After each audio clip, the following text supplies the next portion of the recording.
Ya. Yo voy a pasar lista, así que...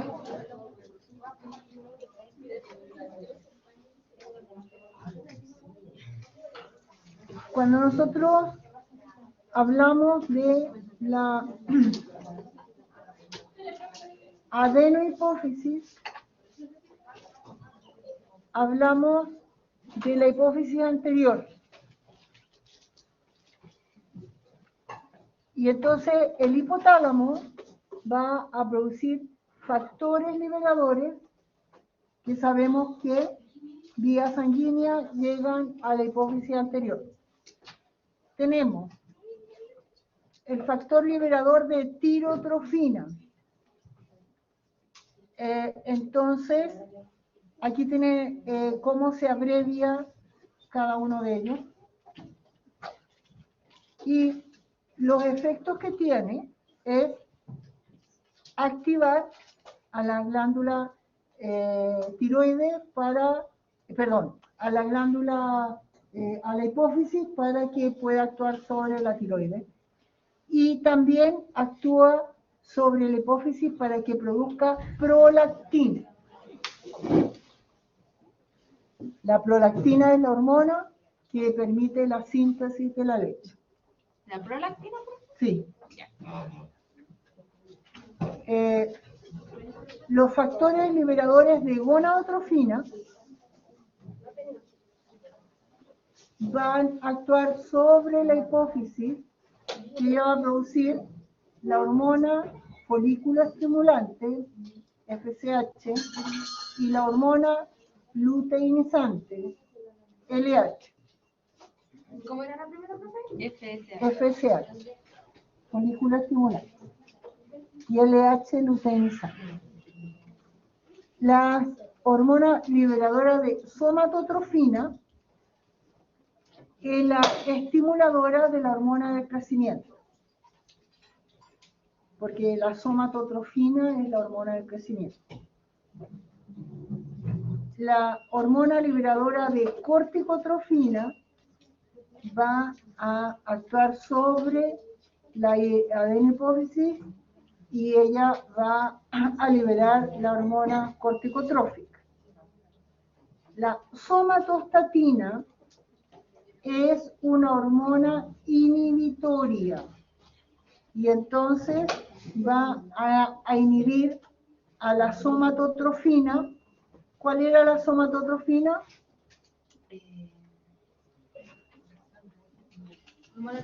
La hormona del crecimiento.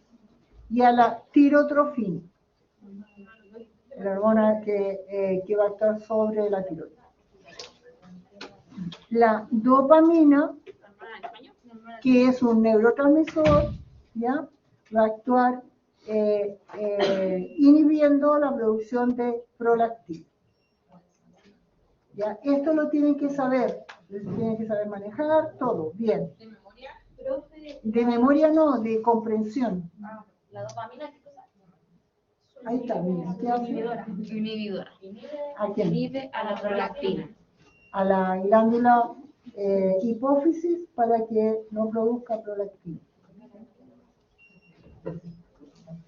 Tienen que saber todas las hormonas.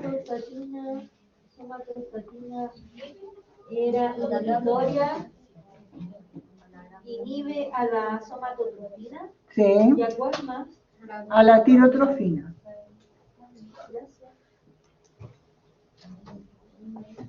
Ya. Entonces, ¿cuáles estas hormonas, no? Van a actuar sobre la hipófisis para que ella produzca sus propias hormonas. Entonces, la somatotrofina es la hormona del crecimiento. Ella no tiene una glándula receptora.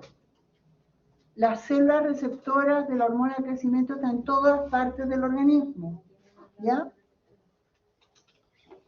Nosotros crecemos porque aumentamos el número de células. Y el aumento del número de células está dado por señales. En este caso, la somatotrofina va a actuar sobre los órganos rectores del crecimiento, ¿ya? Como por ejemplo los cartílagos de los huesos largos. La prolactina actúa directamente sobre la glándula mamaria, que es una glándula exocrina, ¿ya? Y esta va a sintetizar, La glándula mamaria es exocrina, y libera, va a sintetizar la leche. ¿Cómo puede liberar la leche la glándula mamaria? cuando hay oxitocina. Por la oxitocina, muy bien. La folículo estimulante va a actuar sobre los folículos del ovario. Los folículos son, ¿vieron sistema reproductor en morfología? Sí. Ya. Entonces, ¿qué son los folículos?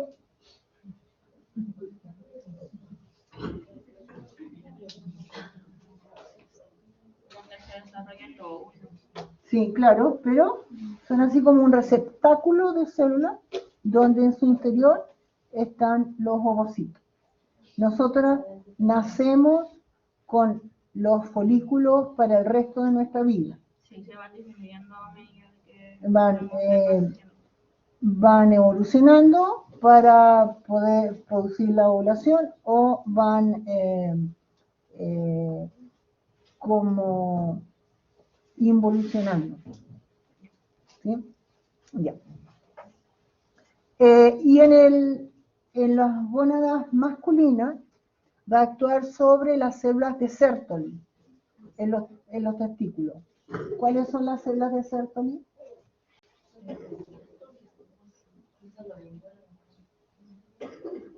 Vayan revisando ustedes, porque se acuerdan. La hormona luteinizante va a actuar sobre el cuerpo lúteo del ovario y las células de Leydig en los testículos.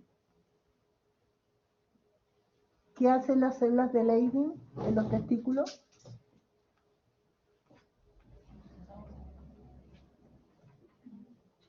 Muy importante, tienen que saberlo.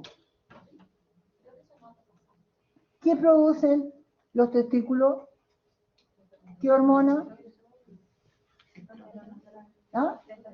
Testosterona. ¿Y qué célula produce la testosterona?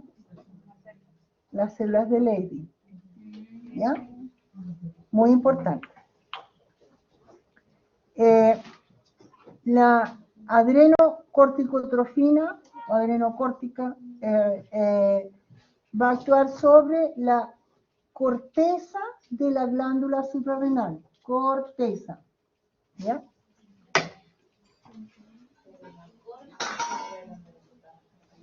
Ya.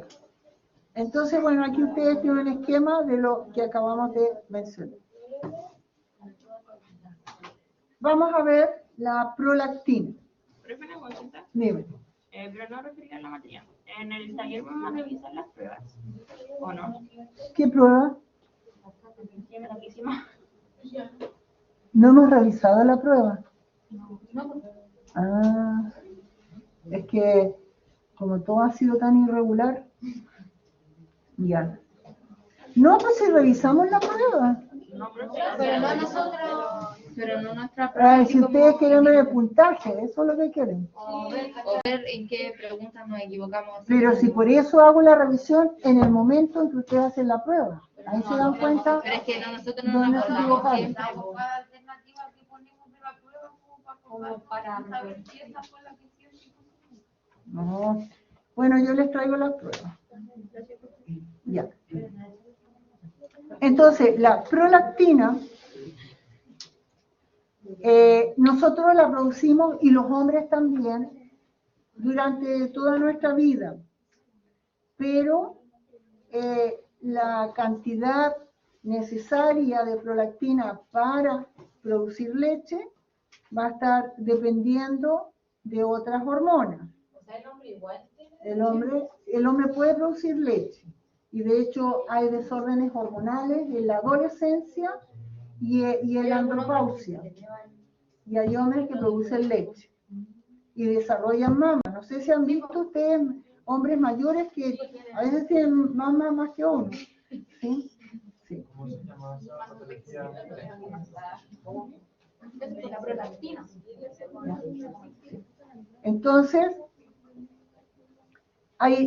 la prolactina es interesante porque hay mujeres que adoptan niños y no han estado embarazadas porque por eso adoptan niños y se le hace un tratamiento para que produzca leche y así se genera un mejor apego al bebé. Sí. ¿Ya? Entonces, la prolactina se produce a lo largo de todo el desarrollo del embarazo en concentraciones similares, ¿no? Pero en el último trimestre, entonces, bajo la acción de los estrógenos de la placenta, son los que van a inducir a que se produzca una mayor cantidad, ¿ya? Y entonces aquí vemos que ella va a inducir al crecimiento de la glándula mamaria y a la mantención de la cantidad de leche que pueda producir esa glándula. Que la glándula mamaria sea muy grande no significa que va a producir más leche, ¿ya? Eso depende de muchos otros factores, ¿ya? ¿Cuándo se bloquea la síntesis de prolactina? Cuando se deja de aumentar, ¿no? No hay estímulo. Eso es la oxitocina, ¿sí? Porque la oxitocina es la que permite que salga la leche. Ahí lo tienen. ¿Quién bloquea la producción de leche? La dopamina. La dopamina, ¿ya? Entonces, cuando una mujer está bajo una condición nerviosa, o sea, no está relajada y tiene problemas, etcétera, es probable que no produzca leche, ¿ya? Ya. La hormona del crecimiento también es una hormona que no va a actuar sobre una glándula endocrina, va a actuar sobre la síntesis proteica de todo nuestro cuerpo y va a actuar principalmente en los cartílagos de crecimiento. Ustedes saben que cuando se es adolescente, uno se saca una radiografía de muñeca y el médico le puede decir, mire, tú vas a crecer hasta tanto, porque el cartílago, el tamaño del cartílago va a indicar cuántos centímetros va a crecer. ¿Ya? ¿Ah? En la muñeca, sí, en la muñeca se ve. Sí. Ahora, en los tratamientos del crecimiento, por ejemplo, personas que tienen problemas para crecer, se tienen que hacer en edades bien específicas que el médico debe controlar. ¿Ya? La hormona de crecimiento tiene otras funciones. Si nosotros la tenemos en exceso, va a generar problemas. Va a actuar sobre la degradación de los lípidos, liberando ácidos grasos para generar energía, para tener energía suficiente para la reproducción celular. Y actúa en el hígado también, porque ellos van a generar los factores de crecimiento insulínico. A ver si ustedes se acuerdan cuando vimos ciclo celular, que veíamos... dijo que secretaba el factor de crecimiento insulínico. Sí. ¿Pero qué tiene que ver aquí el factor de crecimiento insulínico con...? A ver, ¿qué tendrá que ver? ¿Para qué sirve la insulina? Para regular la presión de sangre. No es para regular, regula, pero la insulina ¿qué hace? Permite la entrada de la glucosa a la célula, la disponibilidad de glucosa en nuestras células. Sí, pero depende de muchas cosas, insisto, del efecto de la hormona del crecimiento, del efecto de las hormonas tiroides. Si no, no crecemos, ¿ya? Entonces, la gluconeogénesis es la formación de... No, de glucosa a partir de otros componentes que no son hidratos de carbono. Neo es nuevo, ¿ya? Entonces, ¿qué es lo que hace la hormona del crecimiento? Da disponibilidad energética y permite que las señales de crecimiento puedan llegar a las células que corresponden.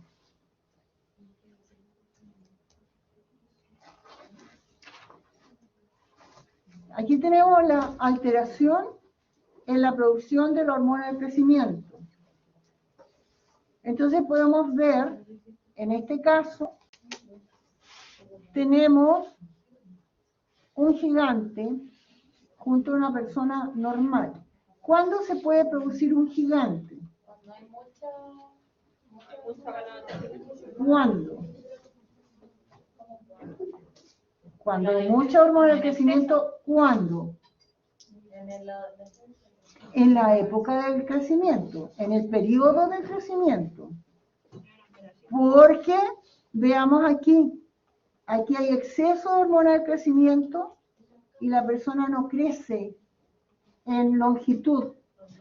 Sus huesos crecen en grosor. Y esa es la acromegalia. ¿Ya? Entonces aquí podemos ver la evolución de esta mujer que se veía bien parecida y en lo que terminó. Es la misma. ¿Cómo se llama la...? Acromegalia.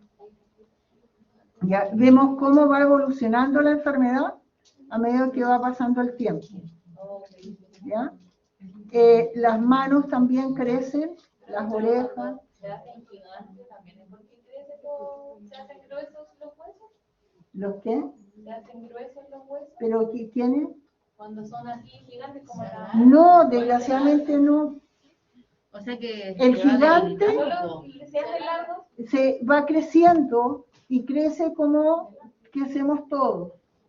Ya. Lo que pasa es que, si se dan cuenta, aquí este gigante que tenemos aquí también tiene una cara parecida a la mujer esta, ¿sí?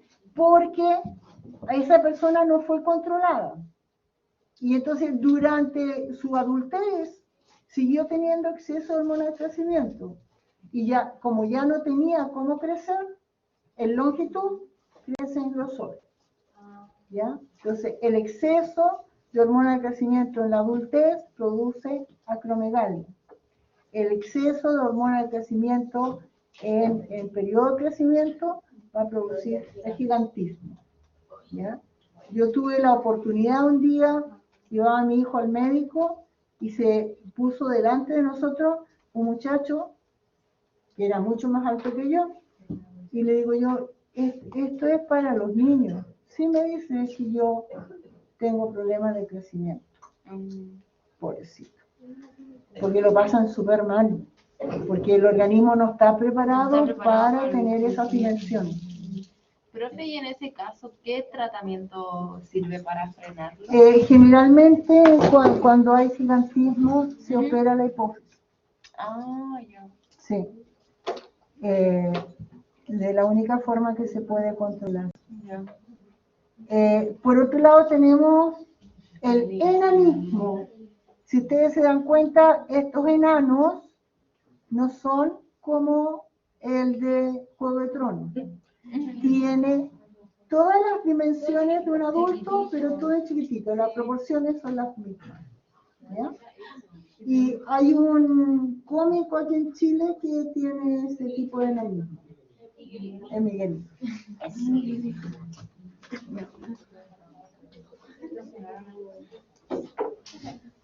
Ya. Vamos a entrar a ver una glándula muy importante, una de las más importantes, la glándula tiroides. La glándula tiroides produce dos tipos de hormonas. Las hormonas derivadas de la tirosina, que es la tiroxina y la triiodotironina, y otra hormona que es la calcitonina. Cuando nosotros hablamos de las hormonas tiroideas, estamos hablando de las hormonas, me refiero a T4 y T3, son hormonas que regulan el metabolismo.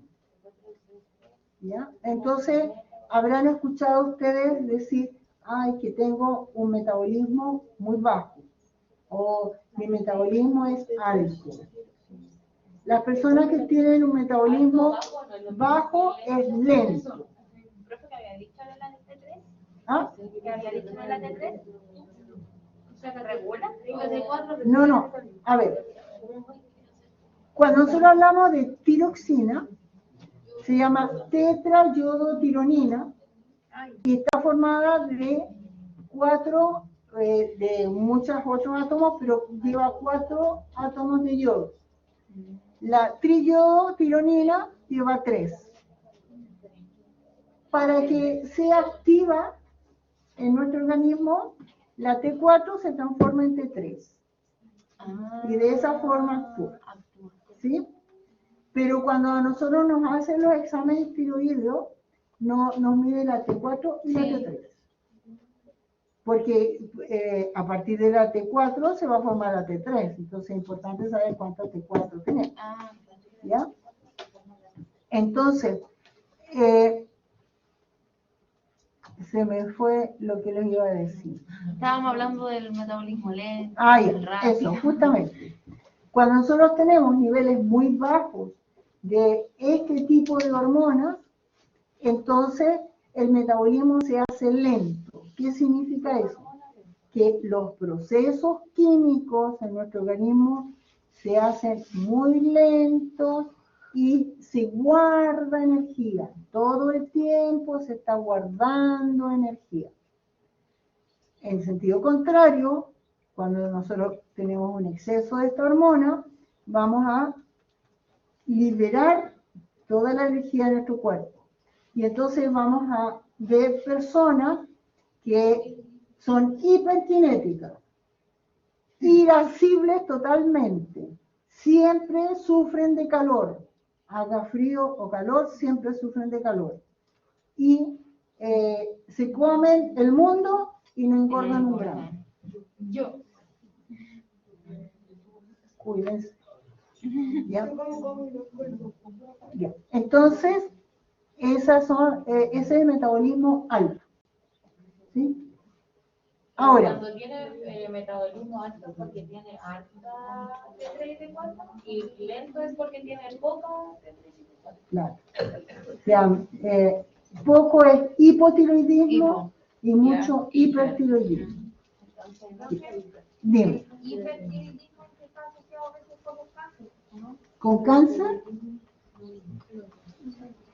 Sí, no. El cáncer de tiroides tiene muchos factores etiológicos.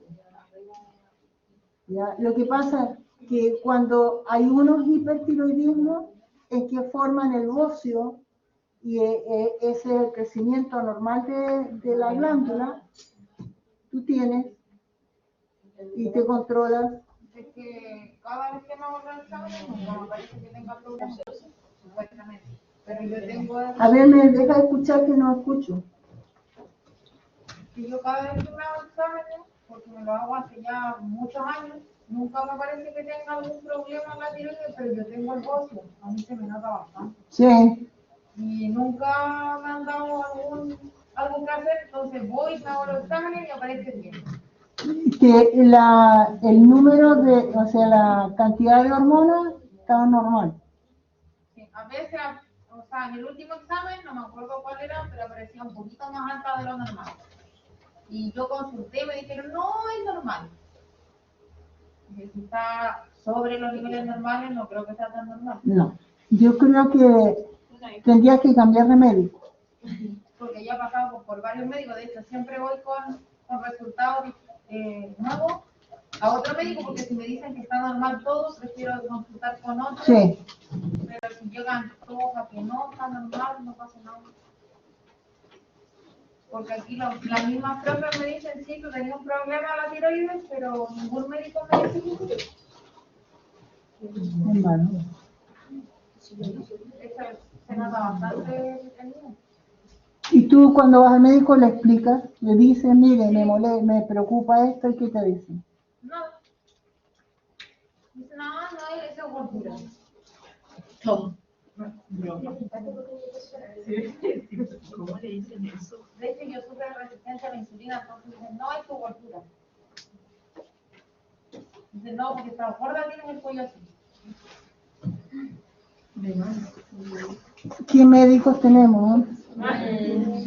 Dejó mucho que decir. ¿Resolviste el problema de la resistencia a la insulina?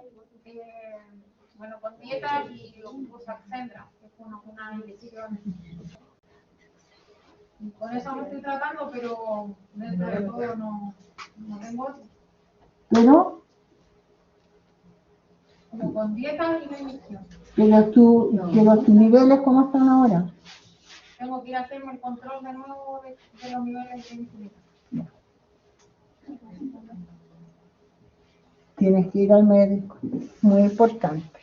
Ya, entonces, nosotros podemos mantener nuestra temperatura a pesar de los cambios gracias a la acción termogénica de la hormona tiroidea. Ella va a generar calor, ¿ya? En procesos metabólicos que ocurren en las mitocondrias. Estimula el crecimiento corporal. Entonces, para que una persona crezca en periodo de crecimiento, tiene que tener buenos niveles de hormona de crecimiento y buenos niveles de hormona tiroidea. Si está déficit de hormona tiroidea, no va a crecer de acuerdo a la posibilidad genética que tiene de crecer. ¿Ya? Otro de los puntos fundamentales del sistema de la hormona tiroidea es que regula la función del sistema nervioso central. Entonces, si nosotros no tenemos suficiente hormona, nuestro sistema no va a trabajar bien. Y esto va a ser fundamental en la niñez, porque en la niñez no se ha formado completamente el sistema nervioso. Si nosotros no tenemos la estimulación de esta hormona, se queda estancado el desarrollo del sistema nervioso. Como consecuencia de eso, trae deficiencia mental. Profe, por eso dicen que puede dar depresión cuando hay problemas de tiroides. También afecta psicológicamente, sí. Todos los problemas de déficit de hormona tiroidea o de exceso va a afectar en el comportamiento y en el estado de ánimo. Profe, ¿y por qué se ve más en mujeres el hipertiroidismo que en hombres? El hipertiroidismo, no, yo no sabía eso, si es más en mujeres que en hombres, Que se daba más en mujeres que en hombres. no sabía. ¿No? ¿No? Yo creo que eso. Ahora, ¿sabes lo que pasa con eso de la diferencia entre un sexo y otro? Es que los hombres no van al médico. Entonces, a veces vemos que hay una mayor frecuencia de determinadas enfermedades en las mujeres, porque las mujeres van al médico y los hombres no van. ¿Sí? Así que no, realmente no sé. Una cosa importante, cuando nosotros tenemos la influencia de esta hormona, esta afecta a el funcionamiento del corazón. Y entonces está íntimamente relacionada con la frecuencia cardíaca. Entonces una persona que tiene hipotiroidismo, su frecuencia está ralentizada, que no es buena. Cuando tiene hipertiroidismo, está aumentada, pero puede llegar a tal nivel de generar un infarto al miocardio. ¿Ya? Las hormonas tiroideas afectan la frecuencia cardíaca. Entonces, cuando hay un exceso, hay un aumento de la frecuencia cardíaca. Disminución, una reducción. ¿Podría Esto- causar qué cosa? Un infarto. Infarto. Entonces, cuando hay problemas, se trata con hormonas artificiales. Y ahora hay que tener mucho cuidado con ese tratamiento, porque las hormonas, nosotros no producimos la misma cantidad de hormonas como vimos en los ejemplos anteriores, durante las 24 horas del día. Entonces, depende también de cómo nosotros desarrollemos nuestra actividad diaria, es la hormona que requerimos, que ahí tiene el problema los diabéticos tipo 1, que ahora usan como unas bombas que van liberando la insulina de acuerdo a la actividad que ellos están realizando, porque la hormona tiene variación. Entonces, si una persona tiene problemas y tiene un tratamiento con Eutirox y le dan una dosis determinada, esa no es para el resto de la vida. Entonces tiene que hacer controles continuos. Si se excede en la hormona, puede provocar la muerte por infarto al miocardio. Y hay un caso de hace como, yo creo como 4 o 5 años atrás, una niña que venía de Estados Unidos, que estaba con tratamiento y se había despreocupado del tratamiento y le dio un infarto y murió en el avión, ¿no? Es así. Ahora, las hormonas trabajan lentamente. Y entonces, por ejemplo, cuando a una persona le sacan la tiroides, se tiene que hacer todos los estudios. Y por si acaso, pueden encontrar algo que no es correcto, entonces esa persona no tiene tiroides y no puede tomar hormonas. Tiene que esperar los resultados del examen, que en algunos casos son como 15 días. Durante 15 días se está sin hormona y no muere. ¿Ya? Entonces tengan presente eso. ¿Ya? El proceso es lento. Ahora, la calcitonina es una hormona que preserva el calcio en los huesos. Lo preserva. Sí. ¿Ya? Entonces, cuando nosotros tenemos un exceso de calcio en sangre, esta hormona va a permitir que los huesos guarden ese calcio en exceso. ¿Ya? Y esta es una hormona antagónica a la paratormona. ¿Qué hacía la paratormona? Extraía calcio de los huesos. ¿Sí? Entonces, vemos que de qué forma, ¿Por qué es antagónica? porque tiene la función contraria. Antagónico es contrario. Sí, pues entonces como que lo guardan los huesos. Ah, ya. Y le van dando. Y el otro Guarda el calcio de los lo huesos. mantiene.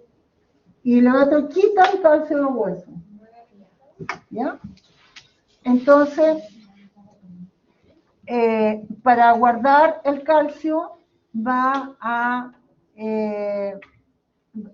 que quede solamente los huesos, y mantener los niveles de calcio en sangre, va a evitar, ¿no?, que se reabsorba el calcio en los riñones y también la reabsorción de calcio en los intestinos.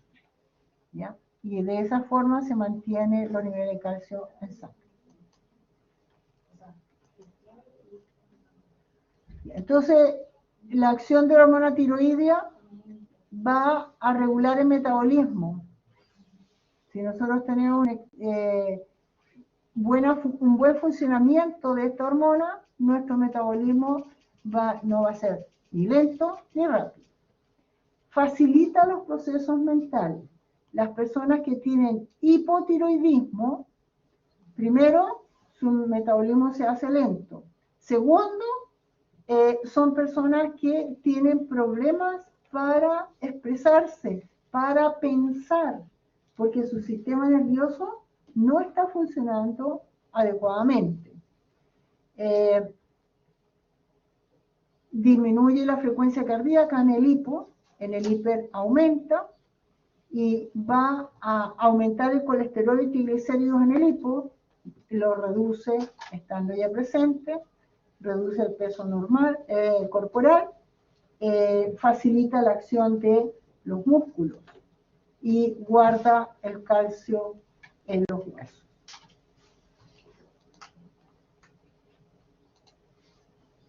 Aquí tenemos las dos condiciones contrarias. Uno es el hipotiroidismo y el otro es el hipertiroidismo.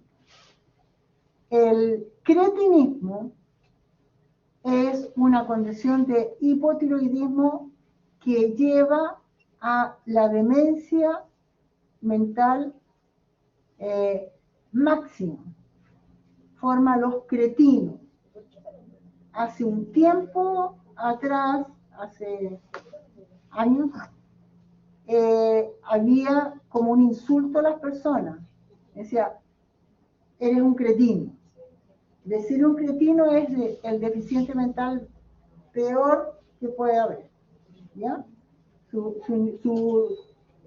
nivel de coeficiencia es bajísimo. ¿Por qué? Porque ya habíamos visto que esta hormona permite el desarrollo del sistema nervioso. Entonces, cuando un niño no ha recibido suficiente hormona mientras se gesta y en los primeros meses de vida, este niño va a ser cretino. Va a tener ese aspecto que ustedes ven ahí, de como que se acumula líquido en los tejidos, tiene la lengua más grande, es deficiente mental y tiene una estatura muy reducida, porque no puede crecer, porque esta hormona va a influir en la hormona del crecimiento. ¿El cretinismo qué? Sí. ¿En los bebés? Sí. Después cuando grande ellos son... No, pues cuando grande, cuando ya se ha desarrollado el sistema nervioso y nosotros tenemos déficit de la hormona de crecimiento, se habla de mixedema. Y vemos que la persona, además de tener un exceso de peso, acumula líquido en los tejidos. Por eso se llama mixedema. ¿Ya? Hay un edema generalizado. Entonces, ¿el cretinismo pasa a ser cretinismo? No. El cretinismo es una cosa y el mixedema es otra. Un niño cretino será cretino siempre. El mixedema... ¿No se le pasa? ¿Siempre? Claro. Profe, el cretinismo más o menos a qué edad se diagnostica. Al nacer. Al nacer, o sea, recién nacido. Sí. Ahí. ¿No hay Sí. forma de detectarlo antes, profe? ¿Ah? No hay forma de detectarlo antes. Sí. Porque las mujeres se hacen sus exámenes hormonales y todo eso. Sí se puede. ¿Ya? Ahora, entonces, ¿qué pasa cuando nosotros tenemos baja estas hormonas? Bueno, las personas tienen el cabello quebradizo, grueso, seco, se pierde las cejas, se hincha la cara por edema y se produce bocio. El bocio se puede producir por exceso de hormona o por falta de hormona. ¿Ya? Aquí tenemos un bocio. En este caso, este bocio es por exceso de hormona y la persona no es gorda. Afecta al ritmo cardíaco, ya habíamos dicho, genera artritis, intolerancia al frío. Las personas que tienen hipotiroidismo viven con mucho frío. ¿ya? Genera depresión, piel seca, fatiga, olvido, porque los fenómenos mentales se ven reducidos, periodos menstruales abundantes, no hay pierden la fertilidad, dolores musculares, aumento de peso, problemas digestivos, uñas quebradizas. Eso es el hipotiroidismo. Cuando hablamos del hipertiroidismo, también se ve afectada las uñas y el cabello. El cabello se cae con mucha facilidad. En algunos casos, cuando este proceso es muy largo, el edema se genera detrás de los ojos y produce el exoftalmo que ven ustedes aquí. Cuando yo tenía su edad, la edad de ustedes, había mucha gente con exoftalmo. Pero ahora los tratamientos que se hacen evitan que esto ocurra, ¿ya? Porque si se llega a tiempo en el hipertiroidismo, no va a acumularse detrás de los ojos. Aunque supe que hay oftalmólogos que revierten esta situación, ¿ya? No sé si habrán conocido alguna vez una persona con exoftalmo. Sí. Uno lo ve de perfil y se le ve el globo ocular. Sí.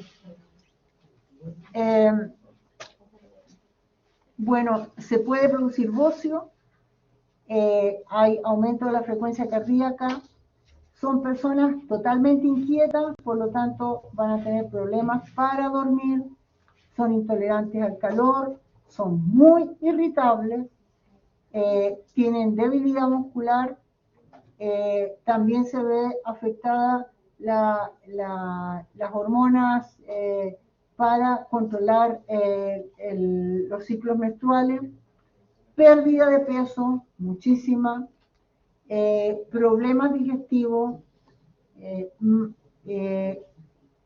sudan mucho, temblor en los dedos y las uñas suaves. Entonces, esos son los contrapuestos. La glándula paratiroides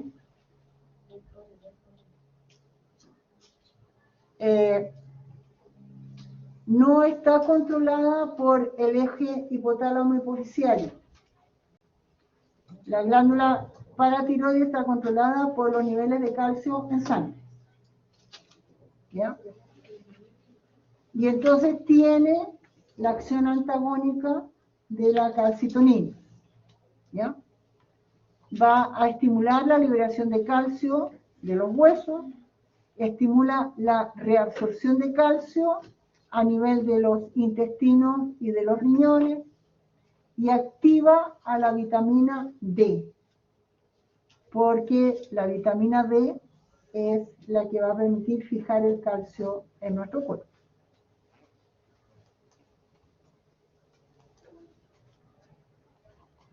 Aquí tenemos la acción antagónica de las dos, ¿ya? Entonces, la calcitonina, que es producida por la tiroides, va a inducir la reabsorción ósea, va a inhibir la reabsorción en intestinos y riñones, y en el caso de la paratormona, que es producida por las paratiroides, va a inhibir la reabsorción ósea y va a estimular la reabsorción en riñones e intestinos. Así tenemos más calcio en sangre.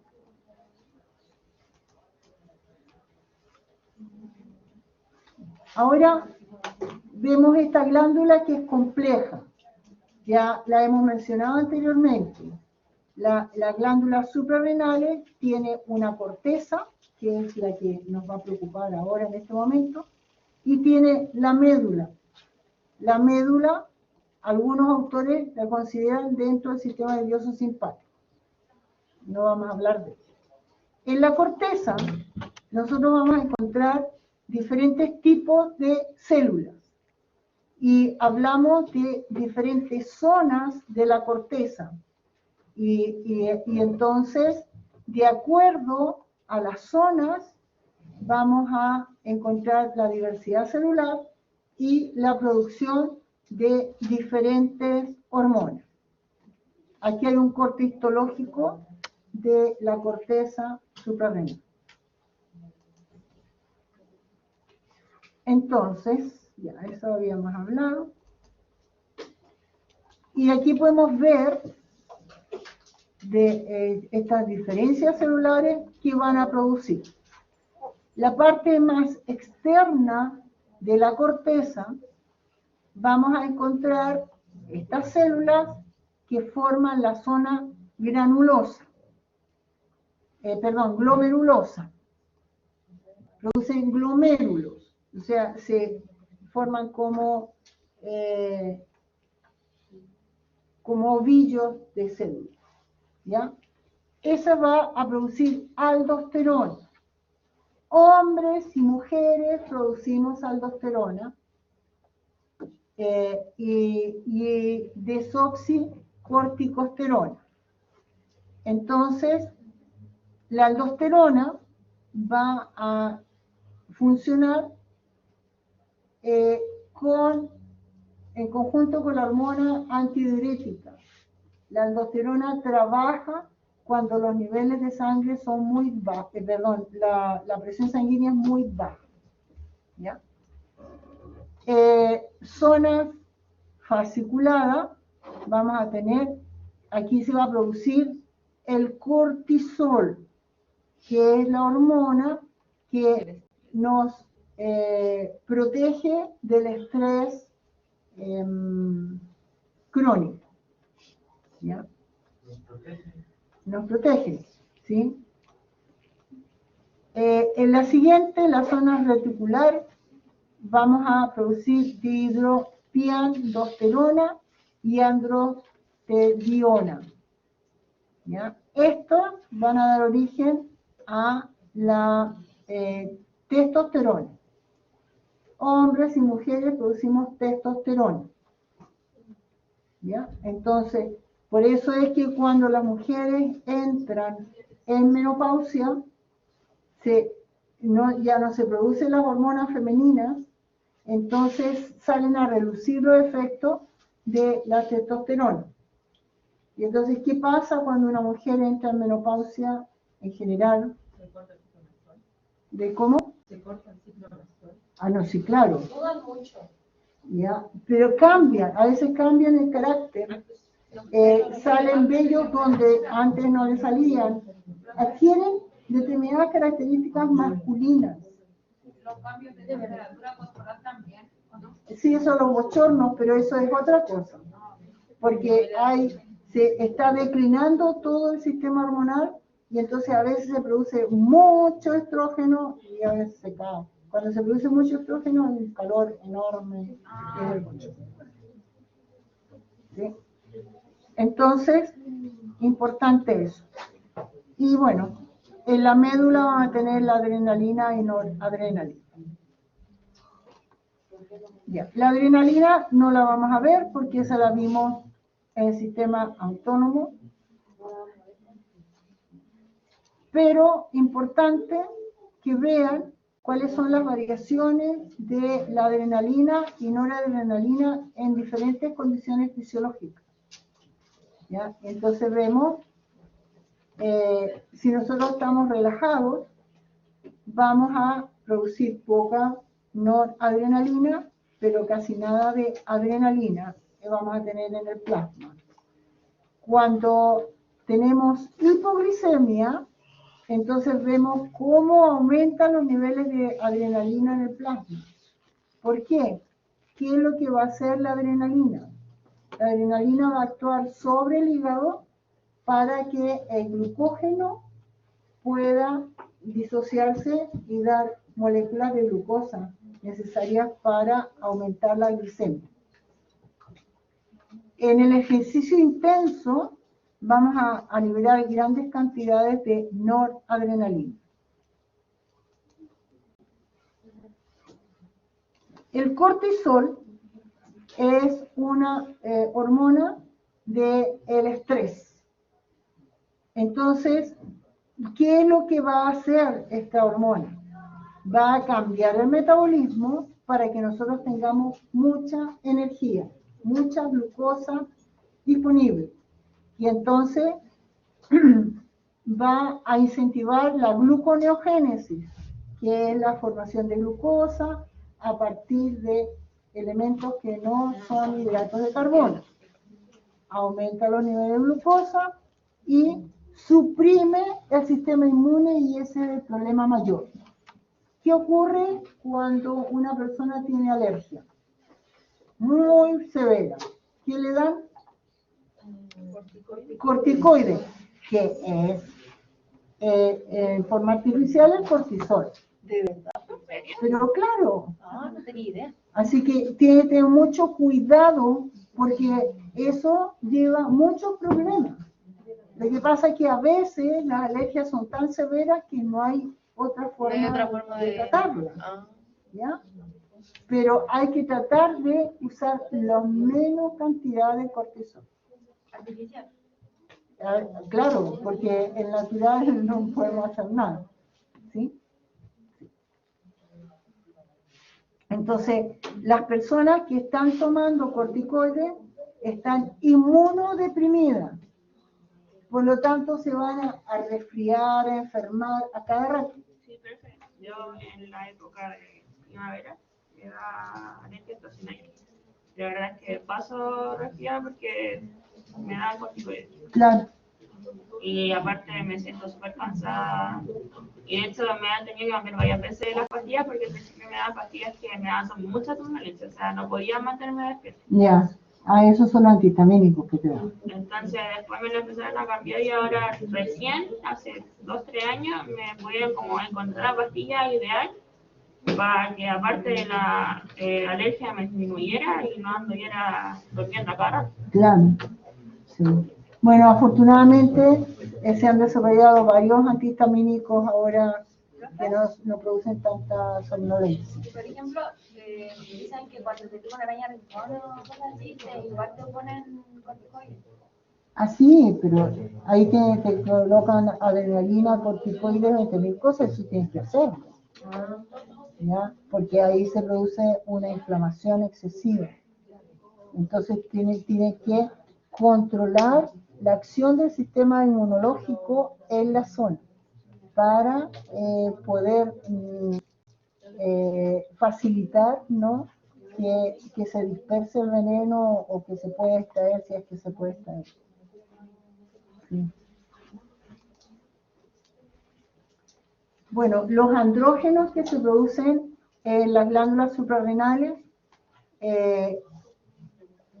van a ser hormonas sexuales masculinas y van a ser responsables de las características propias masculinas. La aldosterona es una hormona importantísima que nosotros liberamos cuando tenemos la presión muy baja o cuando ha habido una hemorragia, ¿ya? Entonces, ¿qué es lo que hace la aldosterona? Permite la conservación del sodio en la sangre, aumenta la presión sanguínea y entonces de esa forma se puede regular las funciones del organismo. Pero la aldosterona, y pongan atención aquí, es una hormona compleja que requiere del trabajo de muchos órganos para que sea sintetizada. Entonces, cuando nosotros tenemos un déficit de la presión sanguínea, eso es detectado por células especializadas en la zona yuxtaglomerular de los riñones. Allí se produce, ¿no?, una enzima llamada renina. Esta enzima, vía sanguínea, llega al hígado. En el hígado va a transformar el angiotensinógeno, que es una proenzima, en angiotensina 1. Esta molécula es tratada por una enzima que es denominado el factor transformador de la angiotensina 1 a angiotensina 2. Eso se produce en el pulmón.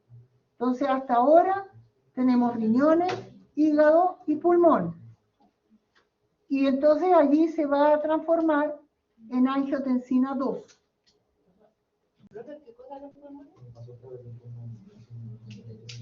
¿Pasa a través del pulmón? No, los pulmones producen una molécula que transforma la angiotensina 1 en angiotensina 2. ¿Ya? Entonces, la angiotensina es la ESA que les mencionaba, que es el factor, es una enzima que es un factor transformador de estas moléculas. Y entonces la angiotensina 2 produce vasoconstricción y actúa sobre las glándulas suprarrenales para que ella produzca aldosterona. Y la aldosterona va a permitir, ¿no?, que retengamos sodio en nuestro cuerpo. ¿Qué pasa con el sodio? Arrastra agua. Por eso es tan importante. Entonces, va a mantener el volumen sanguíneo, porque por un lado tenemos la retención de sodio. Por otro lado tenemos la hormona antidiurética que ¿qué hace? Evita que salga el agua de nuestro cuerpo. Y ahí retenemos el agua con el sodio. ¿Ya? Y de esa forma se regula la presión arterial. ¿Cómo trabaja la aldosterona? Bueno, la aldosterona es una hormona lipídica. Entonces, ella va a actuar cuando es recibida por receptores en el citosol, que van a ser los factores de transcripción, y van a ir al núcleo y se van a transcribir proteínas que permiten la recaptura del sodio. Entonces, recuerden ustedes que el sodio no puede pasar a través de la discapa lipídica, sino que necesita transportadores. Entonces, lo que hace esta hormona es permitir la síntesis de estos transportadores para poder mantener los niveles de sodio y eliminar los niveles de potasio. Entonces, esto es lo mismo de la gráfica. Ya. Vamos a quedar sin ver las hormonas sexuales y el resumen. Y la melatonina, eso la vamos a ver en la clase que viene. Ya, pues la clase que viene es como a continuación de esto, así que no hay problema. ¿Ya? Ustedes tienen